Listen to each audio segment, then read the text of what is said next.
नमस्कार, स्वागत करते हैं आपका हमारे YouTube न्यूज़ चैनल पे। मैं हूं आपके साथ समरीन। बात करते हैं जनपद की ताज़ा खबरों की। पिछली सरकारों ने इतिहास को तोड़ मरोड़ के पेश किया। उत्तर प्रदेश सरकार के द्वारा शहीदों के सम्मान में लगातार कई तरह के कार्यक्रमों का आयोजन किया जाता रहा है। वहीं एक बार फिर से चौरी चौरा कांड के शहीदों को सम्मान देने के लिए शताब्दी वर्ष मनाया जा रहा है, जिसका शुभारंभ मुख्यमंत्री योगी आदित्यनाथ के द्वारा किया गया। वहीं जनपद गाजीपुर में शहीदों की धरती कहे जाने वाले मोहम्मदाबाद के शहीद पार्क में चौरी चौरा महोत्सव का आयोजन किया गया, जिसके मुख्य अतिथि प्रभारी मंत्री आनंद स्वरूप शुक्ला रहे। इस दौरान उन्होंने मंच से बोलते हुए कहा कि पिछली सरकारों ने इतिहास को तोड़ मरोड़ कर पेश किया है और देश के लोगों को वही इतिहास पढ़ाया गया है, जिसमें अकबर, बाबर, सिराजुद्दौला जैसे लोगों को हीरो बताया गया है, जबकि आजाद हिंद फौज के नायक नेताजी सुभाष चंद्र बोस का इतिहास दबाया गया है।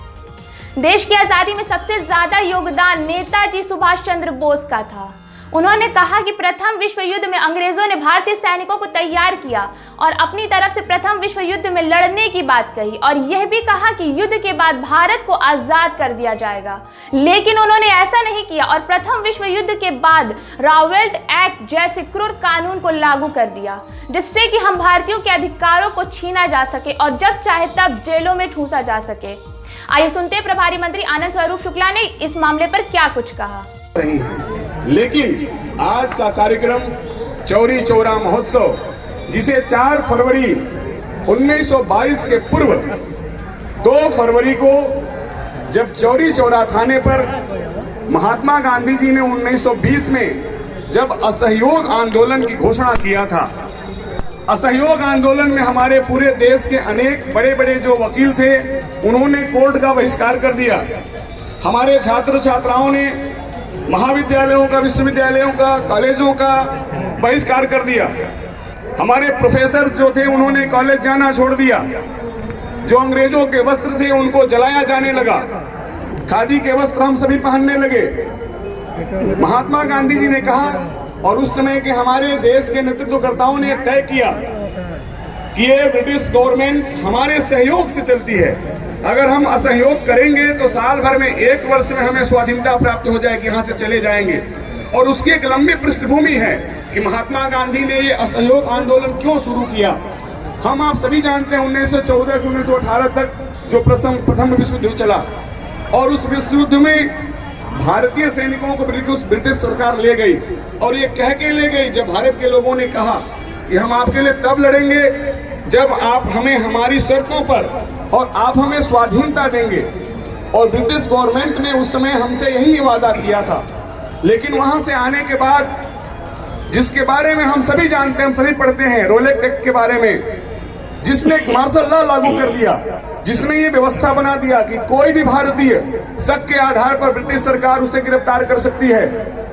2 वर्ष के लिए उसे जेल में डाल सकती है, वो कहीं अपील नहीं कर सकता है। उसके खिलाफ एक बड़ा आंदोलन, और उसी आंदोलन में 13 अप्रैल 1919 को जालियांवाला बाग का कांड हुआ, जिसमें हजारों लोगों को जनरल डायर की पुलिस ने गोलियों से भून डाला।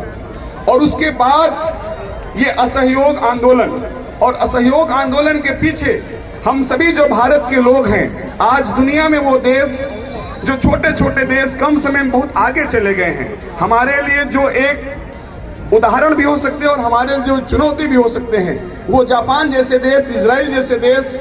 जिन्होंने कम समय में बड़ी उपलब्धियां प्राप्त की हैं। वो इसलिए किए हैं कि वहाँ के सभी लोगों के हृदय में देश के प्रति भावना है, देश के लिए काम करने का संकल्प है। और इसलिए 1920 में असहयोग आंदोलन शुरू करने से पहले जो इतिहास के विद्यार्थी हैं, सभी लोग जानते हैं कि महात्मा गांधी और उस समय के जो हमारे नेतृत्वकर्ता थे, उनके लिए एक चुनौती थी कि कैसे अपने आंदोलनों में हम मुस्लिम समाज को सम्मिलित करें। और इसीलिए महात्मा गांधी जी ने खिलाफत आंदोलन का समर्थन भारत में किया था, जिसकी कोई आवश्यकता भारत में उस समय नहीं थी, लेकिन केवल मुस्लिम मन को जीतने के लिए, उन्हें अपने साथ जोड़ने के लिए ये असहयोग आंदोलन का शुरुआत किया गया। और इसी आंदोलन में 2 फरवरी को जब चौरी चौरा के थाने के सामने भोपा बाजार में वहां के क्रांतिकारियों का एक जुलूस निकला हुआ था, और जुलूस जब आगे निकल गया, जब कुछ लोग पीछे बच जाते हैं, तो वहां के थानाध्यक्ष गुप्तेश्वर सिंह ने वहां के एक क्रांतिकारियों में भगवान अहिर जी, जो पूर्व सैनिक थे, उनके ऊपर लाठियों से प्रहार किया, ले जाकर के उनको थाने में बंद कर दिया। जब कुछ लोगों का कारण थाने में बंद कर दिया गया तो क्रांतिकारियों के पास ये बात फैल गई और 4 फरवरी को हजारों लोग थाने घेराव करने के लिए जब जुलूस निकाले तो थाने से दूर ही रोकने के लिए पुलिस ने वहां हवाई फायर किया। हवाई फायर से भी जब हमारे बहादुर लोग नहीं रुके तो पुलिस ने सामने गोलियां बरसानी शुरू कर दिया। वहां 3 लोग मार डाले गए और उसके बाद जब पुलिस के पास गोलियां नहीं बची, जब पुलिस भग करके थाने में गई तो क्रांतिकारी दौड़ करके थाने पर गए और थाने पर जा करके वहां बाजार से किसी को मिट्टी का तेल मिला, किसी को मूंज मिला, किसी को पुआल मिला और पूरे थाने को पुलिस के थाने को हमारे क्रांतिकारियों ने आग लगा दिया और थाने में जो 23 ब्रिटिश सरकार के पुलिसमैन थे उन 23 लोग वहां पर उसी जैसा कि हम सभी जानते हैं कि आज 4 फरवरी है और 4 फरवरी को आज चौरी चौरा जो कांड हुआ था और सत्याग्रह जो हुआ था वहाँ पे जो हमारे शहीद हुए थे उनको याद करने का दिन है। और उसी कड़ी में आज सुबह जो है हमारे जनपद के 13 स्थानों पे जो हमारे शहीद स्थल है और उसके अलावा जो शहीदों की प्रतिमाएं हैं वहाँ पर कार्यक्रम किया गया है। मुख्य कार्यक्रम मोहम्मदाबाद स्थित शहीद स्थल पर किया गया है और वहाँ पर आज जनपद के प्रभारी मंत्री जी भी थे और माननीय जनप्रतिनिधिगण भी थे। उनकी उपस्थिति में आज शहीदों को भावभीनी श्रद्धांजलि अर्पित की गई और उसके साथ साथ वहाँ पे वीर शहीदों के परिजनों को भी सम्मानित किया गया। साथ ही माननीय मुख्यमंत्री जी और प्रधानमंत्री जी का राष्ट्र के नाम जो संबोधन था और जो उद्बोधन था उसको भी आज हमारे जनपद के युवाओं ने और विशेषकर जो हमारे इंटर कॉलेज की जो छात्र छात्राएँ थी उन्होंने सुना और उनमें देशभक्ति की भावना को जागृत करने का प्रयास किया।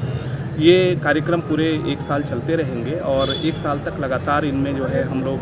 कार्यक्रम कराते रहेंगे। ये शताब्दी वर्ष पूरे धूमधाम के साथ मनाया जाएगा और जो हमारे युवा पीढ़ी है और जो हमारे छात्र हैं छात्राएं हैं उनमें देशभक्ति की भावना को भरने में काफ़ी सहायक सिद्ध होगा ऐसा ही